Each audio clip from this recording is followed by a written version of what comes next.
It feels like everything's just sort of falling apart, and I'm trying so hard to remain hopeful. It feels like I'm in an alternate. It had never felt so bitter in the Arizona desert. Not the winters, not the storms, not the long dry nights. This chill wasn't weather. It was the cold that comes when love turns to betrayal, and family collapses under the weight of secrets. In a house once overflowing with life, laughter, and Sunday dinners, Kody Brown sat alone. He wasn't the patriarch anymore. He wasn't even the husband who once dreamed of uniting 4 wives and 24 children under one faith and one roof. He was just a man surrounded by silence, his empire reduced to files, invoices, and debt notices. The room smelled of stale coffee and dust. On the table in front of him was a manila folder, thick with court files, foreclosure papers, and bank spreadsheets painted in angry red ink. On the very top, stamped in bold letters, Chapter 13 Bankruptcy Filing. Kody stared at it like it was a death sentence. And in many ways it was. This wasn't just financial ruin. It was personal treachery, a betrayal so deep it had shattered the foundation of the family he sacrificed everything for. All paths, every single broken road, led back to one woman, Robyn Brown. For years, Kody had defended her. He elevated her above everyone else. He swore she was the one who truly loved him. For her, he turned his back on Mary, on Janelle, on Christine, even on his own children. For her, he sold his reputation and gave away the last threads of his dignity. But now, as the papers lay in front of him like the wreckage of a slow-motion explosion, Kody saw only destruction. The sister wives had left. The funds had vanished. And Robyn, the woman he placed above them all, was at the center of it. 3 weeks earlier, in a crowded Flagstaff courtroom, the truth finally cracked wide open. Years of animosity and suspicion, once buried beneath TLC cameras and carefully crafted smiles, spilled out like poison. The courtroom was tense, heavy with the ghosts of betrayal. Mary sat stiff, her lips pressed into a thin line of silent rage. Janelle folded her arms across her chest, cold, controlled, but burning inside. Christine appeared via Zoom from Utah, her daughters flanking her in silence, their anger sharp and unspoken. And then there was Robyn, sitting across the room, her normally polished look replaced with a messy ponytail, her eyes darting nervously toward the courtroom door as if she might flee at any moment. Kody sat beside her, but he looked like a man dissolving. His eyes were hollow, his shirt wrinkled, his hand trembling as it gripped the edge of the table. His lawyer whispered frantically in his ear, but Kody didn't hear him. His gaze was locked on Robyn, a mixture of disbelief and horror, like a man realizing for the first time that the person he loved most had been holding the knife all along. Then came the forensic accountant, the man who carried with him the death blow to the Brown legacy. From bank records, loan statements, and months of investigation, the picture became clear. Over $800,000 in debt sat in Kody's name, yet nearly every transaction traced back to Robyn. Personal loans signed with forged co-signatures, designer furniture orders, high-end boutique shopping, thousands spent monthly on Amazon, private tuition payments. None of it approved by the other wives. None of it disclosed. It was a financial house of cards built on lies, and now it was collapsing in full public view. Gasps echoed through the courtroom. Cameras clicked. Reporters scribbled frantically. Robyn lowered her head, tears sliding silently down her cheeks. The judge looked over his glasses at her and asked, "Mrs. Brown, do you contest any of this evidence?" Her voice cracked, breaking under the weight of the truth. No, I believed that was Kody's desire. I thought I was building our future. Kody flinched as if she had stabbed him again. His face twisted, his jaw clenched, his body frozen. Every word from the women who once shared his life cut deeper. Mary stood, her voice trembling but fierce. "We all sacrificed for this family. I gave my youth, my savings, my freedom. And the moment Robyn was legally married, she didn't build a home. She burned one to the ground." Christine followed, her voice tight with emotion. Robyn used family as a weapon. She used Kody's love as a shield to steal our money, our stability, and our trust. She turned him against his own children, against all of us. Each statement hit Kody like a hammer. He didn't look at them. He couldn't. He kept staring at Robyn, the woman for whom he had given everything, only to watch her betray it all. That night, Kody didn't go home. He didn't call the wives. He didn't face the reporters. He checked into a dingy roadside motel with nothing but the papers, the debts, and the hollow silence of a man who realized he had destroyed his life for a lie. He sat on the edge of the bed, clutching a gas station coffee, staring at the foreclosure notices. For the first time in years, Kody Brown cried. Not for the cameras, not for sympathy, but for himself. I gave her everything. My family, my children, my name, and she destroyed it all. The collapse was swift. Robyn's mansion, once a symbol of her triumph, was foreclosed and auctioned off. Drones captured moving trucks hauling out boxes of handbags and luxury furniture. Neighbors whispered. Reporters hovered. TLC, battered by lawsuits and bad press, suspended production indefinitely. Their statement was short and damning. Due to ongoing ethical and legal issues involving the Brown family, Sister Wives production is on hold. But the legal battles didn't stop there. Janelle filed motions to recover retirement savings Robyn had diverted. Mary launched defamation and fraud suits, accusing Robyn of lies that had exiled her financially and emotionally. Christine spoke bluntly in interviews. Robyn got what she wanted: Kody, the money, the house. But now she's paying the price. For the tabloids, Robyn transformed overnight from misunderstood fourth wife to national cautionary tale. Paparazzi caught her crying in a minivan, her hair tangled, her eyes swollen. Rumors swirled that she had retreated to her mother's basement in St. George, Utah. Former TLC crew members leaked anonymous statements confirming fan suspicions. She manipulated filming. She weaponized her tears. She played Kody like a fiddle. Meanwhile, online, the reckoning exploded. TikTok creators dissected every past episode of her crying, every manipulative glance. Reddit threads went viral with frame-by-frame analysis. Old clips of Robyn sobbing and Kody defending her played under captions like, "We should have seen this coming." Once shielded by sympathy, she was now mocked, exposed, dissected. The family destroyer, the empress without a throne, and Kody? He drove slowly back through the cul-de-sac where it all began, past the ghost houses, the empty lawns, the broken dreams. He stopped in the middle of the road staring up at the empty sky. And for the first time in his life, he admitted it. It wasn't Mary. It wasn't Janelle. It wasn't Christine. The wrecking ball was Robyn, and I let it happen. Ball was Robyn, and I let it happen. The silence around Robyn Brown had grown heavier than any desert night. Once paraded as the tender-hearted, misunderstood wife, she now sat in shadows, her children slowly stepping away from the chaos she had unleashed. Aurora scrubbed her Instagram clean, removing every trace of Sister Wives as if erasing a shameful tattoo. Dayton quietly left her home, choosing to live with his biological father. The image Robyn had worked so hard to craft for more than a decade was collapsing piece by piece, until all that was left was isolation. But the public humiliation was only the beginning. What came next would shake her entire existence. The courtroom disclosures from the forensic accountant didn't just shame Robyn in front of the world, they caught the attention of prosecutors in Flagstaff. A criminal investigation was quietly opened, and suddenly her reckless spending wasn't just embarrassing, it was potentially criminal. Investigators discovered a trail of suspicious charges tied to my sister wife's closet, a boutique that had been defunct for years. Yet somehow tens of thousands of dollars had been funneled through accounts in its name. New credit lines, silent applications, and worst of all, loans carrying the forged signatures of Mary and Janelle. An investigator leaked to the local press. This isn't just a civil mess. If evidence proves deliberate identity theft and misuse of funds, Robyn Brown could face felony fraud charges. For the first time, the whispers of financial mismanagement turned into the roars of criminal suspicion. When the formal inquiry notice was delivered, Robyn collapsed. Panic spread through her family.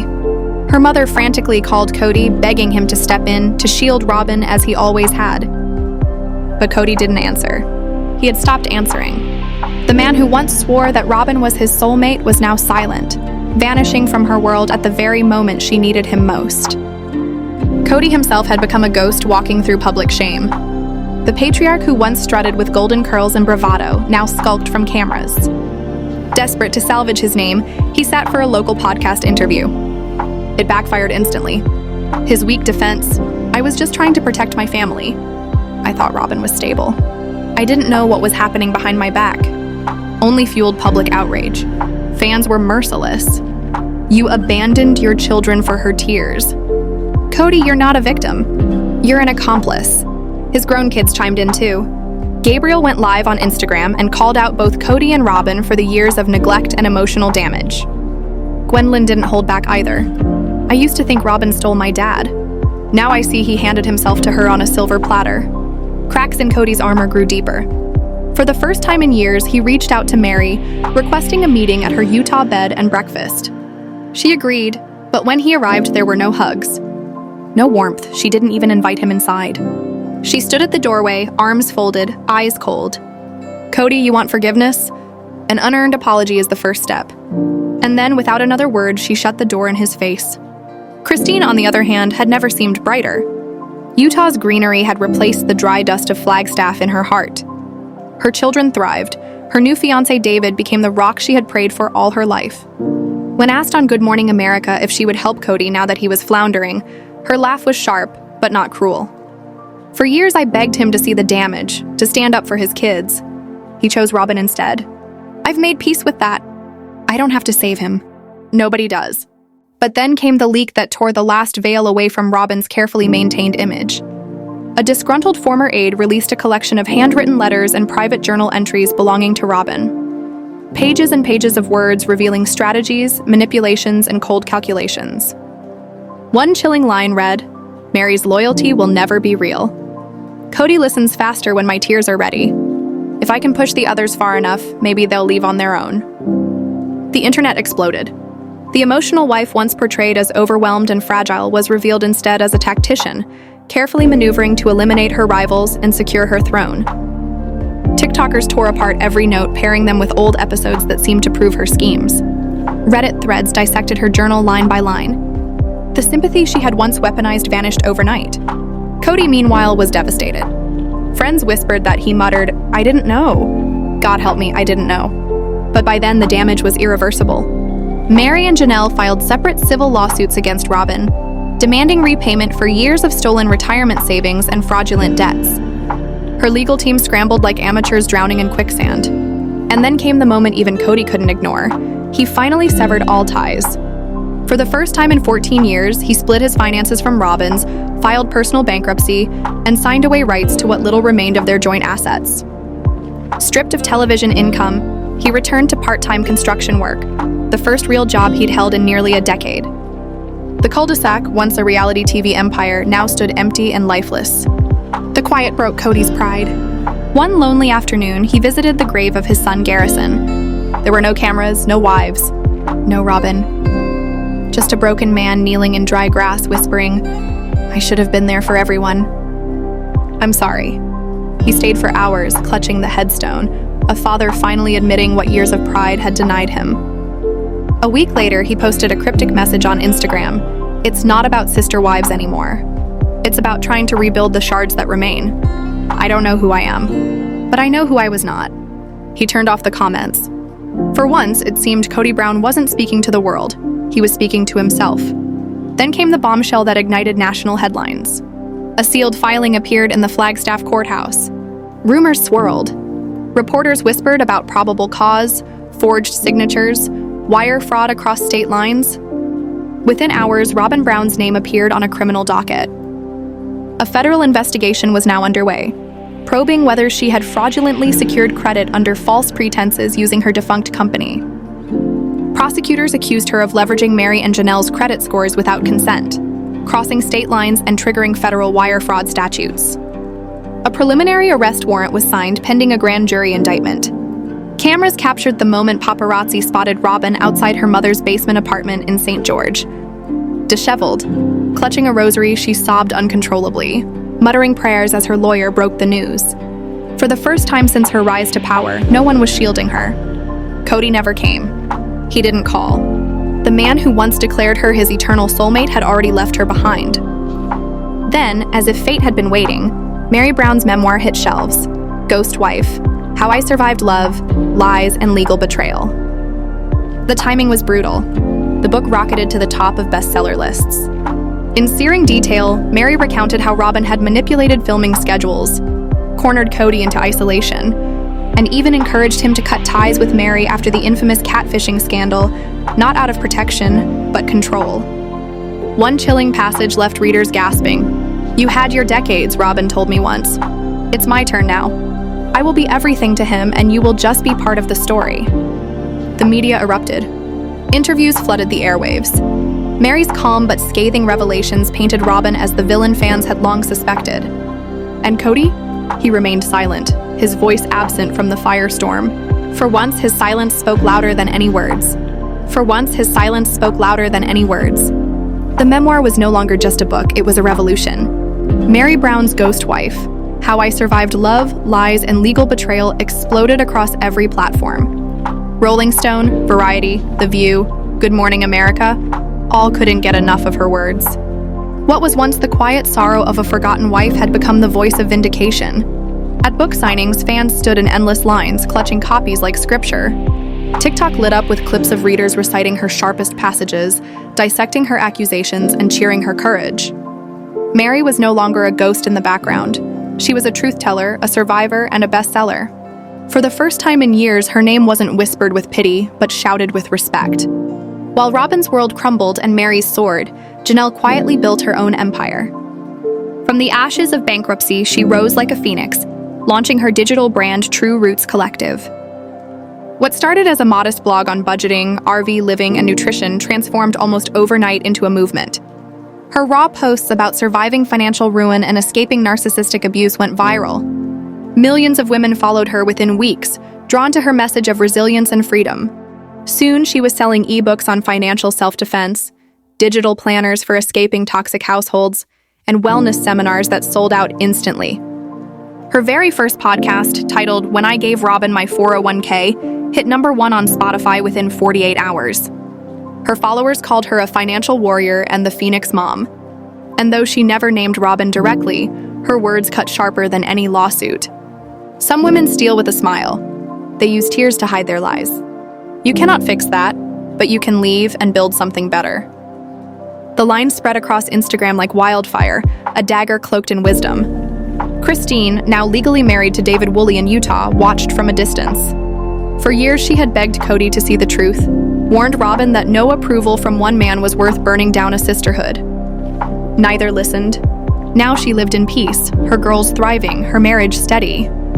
One night, as she scrolled through the chaos of headlines, she texted Janelle, "Is this unbelievable?" Janelle sent back a gif of a woman sipping tea. For the first time in weeks, they both laughed. Kody, meanwhile, was a shell of the man who once declared himself a patriarch. He now lived in a cramped studio apartment near downtown Flagstaff, driving a used Ford that coughed smoke at every red light. Nights were the hardest. He would sit at a secondhand table staring at old family photos. Mary brushing a daughter's hair. Janelle grilling in the backyard. Christine laughing under the sun. And always in the background, Robyn's hand on his shoulder, her smile sweet, her eyes triumphant. Once he had thought those photos captured love. Now he looked at them in horror. How could I have been so blind? He tried to reach out to his children. Some answered. Some didn't. Isabel blocked his number after a failed birthday text. Gabriel replied bitterly, "Dad, you're 5 years late." And Aurora, once Robyn's pride, screamed at him over the phone, "You abandoned us. You left Mom to rot." Kody hung up, not because he was angry, but because he had no words left. Then came the day the hammer fell. The indictment was official. Robyn Brown was charged with 6 counts of wire fraud and 2 counts of aggravated identity theft. The penalties were staggering, up to 25 years in federal prison. When she appeared at her arraignment, the courtroom was packed. Cameras flashed as she shuffled in wearing plain clothes, her face gaunt, her eyes sunken. She pleaded not guilty, her voice trembling. Kody did not come, but Mary, Janelle, and Christine did. They sat in the back row, silent but unyielding, their presence a living reminder of everything she had destroyed. As Robyn awaited trial under house arrest, tethered to an ankle monitor, the other women rebuilt their lives. Mary sold the rights to her memoir for a Netflix limited series. Janelle made her first real estate purchase in cash. Christine announced she and David were expecting a child, a miracle late in life that brought pure joy to her fans. The contrast was brutal. 3 women rising while Robyn sank deeper into disgrace. Kody's final public words came on a podcast titled Fall of a Patriarch. He spoke softly without the bluster fans once mocked. "I sacrificed everything to keep a lie alive. I don't expect forgiveness. I just hope someday people don't remember me through her story." For once, he didn't mention Robyn by name. But everyone knew. The trial of Robyn Brown became one of the most covered cases since Warren Jeffs. Protesters gathered outside the courthouse. News trucks lined the streets. Every morning, Robyn walked in, flanked by her lawyers, her posture hunched, her hair pulled back tight, her face stripped of makeup. Inside, the prosecution laid out their case with surgical precision. Falsified documents bearing Mary and Janelle's names, fraudulent accounts linked to my sister-wife's closet, and years of debts hidden under the guise of family expenses. Then came the recordings. On one, Robyn's voice rang clear and cold. Yes, the expenditure was authorized by the other wives. I handle the paperwork. I'm the only legal wife. Her tone wasn't frantic, it was smug. The jury shifted uncomfortably. The image of a victimized wife crumbled with every second of that tape. Witnesses followed. Mary stared directly at Robyn as she testified. She stole my name, my money, my trust. She told Kody I was the enemy while draining me dry. She made sure he never heard me when I begged him to see the truth. Christine took the stand too, even though she had long freed herself. Robyn kept Kody away from us, from his children. She weaponized victimhood, and we're all paying the price. Then, the most devastating testimonies came from the children. Gabriel stood tall, his voice steady. Because of her, my father missed birthdays, surgeries, college visits. She stole him from us. Isabel shook with fury. She told me to be patient while I cried in pain. Patient for a father who never showed up. And Gwendolyn, her voice cutting through the room, she pretended to love us, but she turned us into villains in our own story. Jurors wept. Even the judge leaned back silent before calling recess. Finally, Kody himself asked to speak. Against advice, the court allowed it. Dressed simply, his hair unkempt, he took the stand. No theatrics. No excuses. I trusted her. I believed I was protecting a wife. Instead, I was protecting a criminal. I failed my wives. I failed my children. I became someone I don't even recognize. And you... He turned to Robyn, his voice breaking. You used me. You knew exactly what you were doing. I let you, but now I see it. I hope the court sees it too. The room was silent as he stepped down. Deliberations took only 4 hours. The jury returned. Guilty on all counts. Robyn Brown collapsed as the verdict was read. 6 counts of wire fraud, 2 counts of identity theft, and 1 count of financial extortion across state lines. She screamed as bailiffs restrained her. Kody! Tell them the truth. You loved me. You promised we'd be forever. But Kody stayed still, his face hollow, his lips sealed. The sentencing was swift. The judge's words were scathing. This was a cold, calculated betrayal of trust, family, and law. You didn't protect a family. You destroyed one. Robyn Brown was sentenced to 16 years in federal prison. No parole, no suspension. Her children sobbed in the gallery. Robyn muttered, "They all betrayed me. I only tried to protect my family." But no one listened anymore. TLC cut ties entirely. Sister Wives was pulled from syndication, merchandise scrubbed, the brand dissolved. The Brown name vanished from television, surviving only in tabloids and Netflix dramatizations. But a new voice emerged. 7 of Kody's adult children signed a deal with Netflix for a documentary titled The Real Story of Sister Wives, Children of the Wives. The trailer featured unseen home videos, raw interviews, and brutal truths. It ended with Gabriel's words, "They told our story for 10 years. Now it's our turn." Kody made one final pilgrimage. Years after the trial, he drove to Dublin Federal Prison in California, where Robyn served her sentence. He never went inside. He sat in the parking lot holding a letter. He didn't deliver it. Instead, he burned it in a portable ashtray and drove away, never returning. Robyn never saw him again. Mary built healing retreats for women in Utah, creating safe spaces for those leaving broken families. Janelle became a respected financial coach, guiding women out of economic traps. Christine, a mother once more, raised her youngest child surrounded by laughter and stability. And the children, the ones who bore the weight of their parents' choices, finally stepped into the light. No longer characters in a scripted drama. No longer victims of manipulation, survivors, storytellers, owners of their own names. And as the final chapter closed, one truth remained. It wasn't just the fall of a family, it was the public unmasking of a system built on control, manipulation, and lies. The Browns were gone from TV, but the lessons they left behind would echo for years. Gone from TV, but the lessons they left behind would echo